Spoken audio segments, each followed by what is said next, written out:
and welcome back to my YouTube channel. I am Sonal.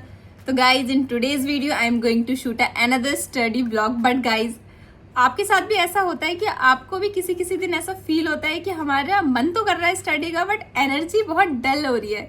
मेरे साथ भी यही हो रहा है, मतलब मेरा पढ़ने का मन कर रहा है बट एनर्जी ऐसा लग रहा है कि बहुत ज़्यादा होता है ना, वीक फील कर रहे हैं। तो गाइज जो भी है, अपना पढ़ाई तो करनी है, तो स्टार्ट करते हैं। तो गाइस, हमेशा की तरह मैंने स्टार्ट किया अपना फर्स्ट सेशन बिज़नेस लॉ से।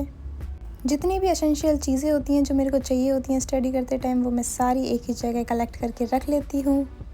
और गाइस, मैंने टू डू लिस्ट नहीं बनाई थी। मैंने सोचा था आज मैं एक एक सब्जेक्ट की टू डू लिस्ट साथ साथ में बनाऊँगी। मतलब बिज़नेस लॉ पढ़ूँगी तो ओनली बिज़नेस लॉ की टू डू लिस्ट बनाऊँगी। तो गाइज़, मैंने स्टार्ट किया इंडियन कॉन्ट्रैक्ट एक्ट की यूनिट 5, यूनिट 6 और यूनिट 7। 5 और 6 तो बहुत छोटी यूनिट हैं, वो तो जल्दी हो जाएंगी। ब्रीच ऑफ कॉन्ट्रैक्ट और कॉन्टीजेंट और क्वासी, ये तो बहुत छोटी यूनिट हैं, तो वो मैंने सोचा कि मैं फटाफट निपटा देती हूँ। और गाइज़, इसके नोट्स मैंने बना रखे हैं, तो मैं सिर्फ एक जगह सेक्शंस लिख रही हूँ, और वो भी सारे सेक्शन नहीं लिखती। जो इंपॉर्टेंट लगते हैं, जो मेरे को लर्न हो सकते हैं, मैं बस वही सेक्शन लिखती हूँ, क्योंकि सेक्शन लर्न करना इतना इंपॉर्टेंट नहीं है। अगर आप स्किप भी कर दोगे तो भी कोई फ़र्क नहीं पड़ता। गाइज़, 2 यूनिट मैंने कंप्लीट कर ली थी। अब मैं यूनिट 7 स्टार्ट करने जा रही थी, जो यूनिट थोड़ी सी कह सकते हैं कि बड़ी है।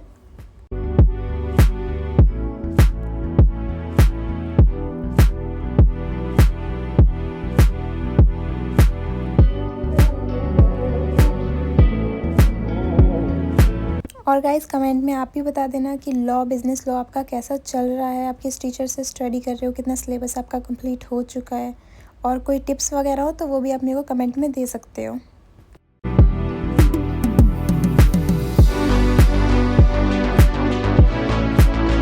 तो गाइज़, बिज़नेस लॉ की तो मेरी तीनों यूनिट कंप्लीट हो चुकी थी। मैंने रीड किया था और कीवर्ड्स को अच्छे से देखा था।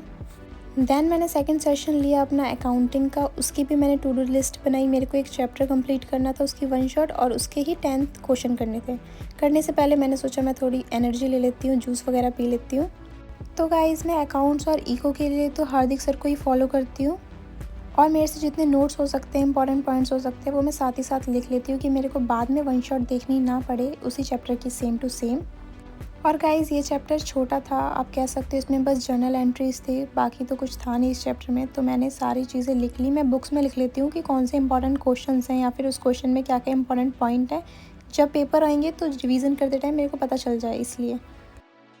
तो गाइज़, हार्दिक सर की वीडियो तो पूरी कंप्लीट हो चुकी थी। और गाइज़, मैं आपको अपने नोट्स दिखाती हूँ। मैं कुछ ऐसे नोट्स बनाती हूँ कि इंपॉर्टेंट पॉइंट्स मेरे को अलग से दिखे, और ज़्यादा लंबे नोट्स नहीं बनाती। 1-2 पेज में ही मैं सारे पॉइंट्स को लिख देती हूँ, और बुक्स के अंदर जो भी पॉइंट्स होते हैं वो मैं साथ में क्वेश्चन के ऊपर लिख देती हूँ कि इसमें ये इंपॉर्टेंट है या फिर ये इंपॉर्टेंट नहीं है।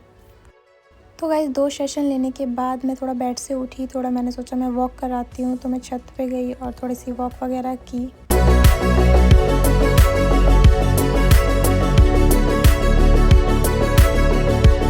तो गाइस, 10 to 15 मिनट्स घूमने के बाद मैं दोबारा से नीचे आ जाती हूँ। नीचे आने के बाद मैंने सोचा मैं कुरकुरे खाते खाते अब क्वेश्चंस करूँगी, क्योंकि मेरे को मन कर रहा था खाने का।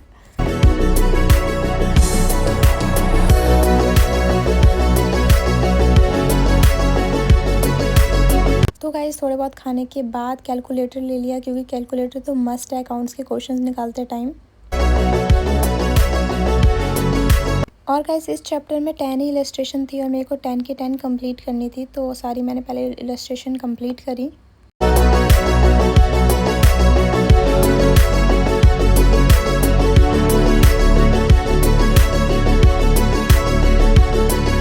तो गाइस, ये इलस्ट्रेशन कंप्लीट करने के बाद मैंने सोचा कि चलो अब मैं थर्ड सेशन लेती हूँ, जो मैं लूँगी इकोनॉमिक्स का, बिज़नेस इकोनॉमिक्स। बिज़नेस इकोनॉमिक्स में देखने के बाद मैंने सोचा आज मैं नेशनल इनकम की फ़र्स्ट यूनिट कंप्लीट करूँगी, क्योंकि ये हमने 12th में भी पढ़ रखी है, तो ये मैंने सोचा मैं कंप्लीट करती हूँ।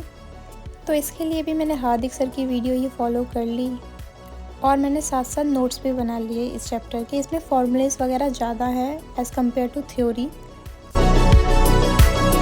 तो गाइस, नोट्स बनाते बनाते थोड़ी एनर्जी के लिए मैंने दोबारा से जूस पी लिया।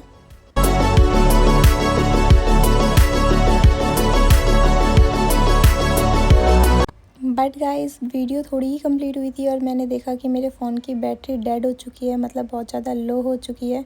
तो मैंने सोचा कि मैं इसको चार्जिंग पे लगाऊंगी और मैं खुद ही चैप्टर रीड करके सारा समझूंगी, क्योंकि गाइस ये हमने 12th में भी पढ़ रखा है। थोड़े बहुत कॉन्सेप्ट अलग है, बाकी सारा सेम है। तो मैं खुद ही इसको रीडिंग करने लगी और समझने लगी जितना हो सकता है। बाकी इसकी वन शॉट तो मैं देखूंगी, पर बाद में देखूंगी जब मेरा फ़ोन चार्ज हो जाएगा, या फिर कल देखूंगी।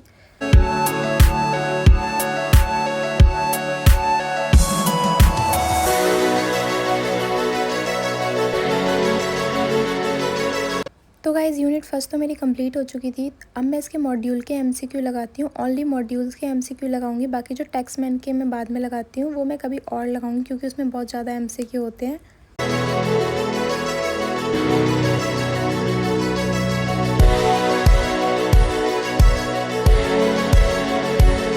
गाइज़ एमसीक्यू मेरे 2 गलत आए थे, बाकी 20 में से बाकी तो ठीक थे, 2 गलत थे, बट मैंने समझ लिए उनको। ये करने के बाद मेरा डिनर आ चुका था, तो मैंने सोचा कि मैं पहले डिनर कर लेती हूँ, देन उसके बाद क्वांट्स का सेशन रहता है मेरा, तो वो करूँगी। तो गाइज़ फाइनली आज का लास्ट सेशन मेरा क्वांट्स का मैंने लिया, जिसमें मेरे को कोरिलेशन की 1 शॉट, रिग्रेशन की 1 शॉट और उसके 20 एमसीक्यू करने थे। तो गाइज़ मेरे को किसी ने कमेंट किया था कि आपकी खुद की तो मैथ्स वीक है और आप हमें मोटिवेशन देते हो। तो गाइज़ ऐसा कुछ भी नहीं है, मैं मोटिवेशन नहीं देती हूँ, मैं जस्ट आपको अपनी जर्नी बताती हूँ कि अगर मेरी कोई मैथ्स वीक है तो उस पे मैं कैसे ओवरकम कर रही हूँ, मैं क्या क्या उसके लिए करती हूँ। तो गाइज़ मेरा कोरिलेशन तो कंप्लीट हो चुका था, उसके बाद मैंने सोचा मैं रिग्रेशन स्टार्ट कर देती हूँ। और गाइज़ मेरे पास ऐसे कमेंट आते हैं कि हमारी मैथ्स वीक है, क्या हम सीए कर सकते हैं? तो मैं इसलिए बताती हूँ कि मेरी भी मैथ्स वीक है। अगर मैं सीए कर रही हूँ तो आप क्यों नहीं कर सकते? आप भी कर सकते हो, एटलीस्ट एक बार आपको ट्राई करना चाहिए। ये नहीं है कि अगर हमारी कोई चीज़ वीक है तो हम उसे भागने लग जाएँ, उस पर हर चीज़ पे ओवरकम की जाती है। तो गाइज़ मेरा रिग्रेशन चैप्टर भी ख़त्म हो गया था, तो उसके बाद मैंने सोचा मैं चलो उसके फाइनली एमसीक्यू करती हूँ।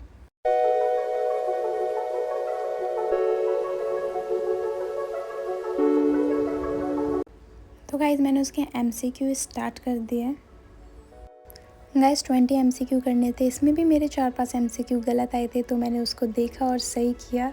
ऐसा नहीं होता कि मैं एमसीक्यू करूँ तो सारे एमसीक्यू सही आते हैं, कुछ एमसीक्यू गलत भी हो जाते हैं। तो आप उससे ये मत डिमोटिवेट करो कि अभी हमने चैप्टर देखा और हमारे देन एमसीक्यू गलत हो रहे हैं। तो गाइज़ फाइनली मेरे सारे सेशन कंप्लीट हो गए थे, तो मैंने सोचा कि मैं थोड़ा सा पानी वगैरह पी लेती हूँ, देन उसके बाद देखती हूँ क्या करना है। तो उसके बाद मेरा आज लॉ की राइटिंग प्रैक्टिस रहती थी, तो मैंने सोचा कि मैं 2 क्वेश्चंस तो एटलीस्ट कंपनीज़ एक्ट के कर ही लेती हूँ। तो मैंने कंपनीज़ एक्ट के 2 क्वेश्चन जो इंपॉर्टेंट आते हैं आरटीपी में थे जून में, और तो गाइज़ देन फिर मैंने वो 2 क्वेश्चंस कंप्लीट करे।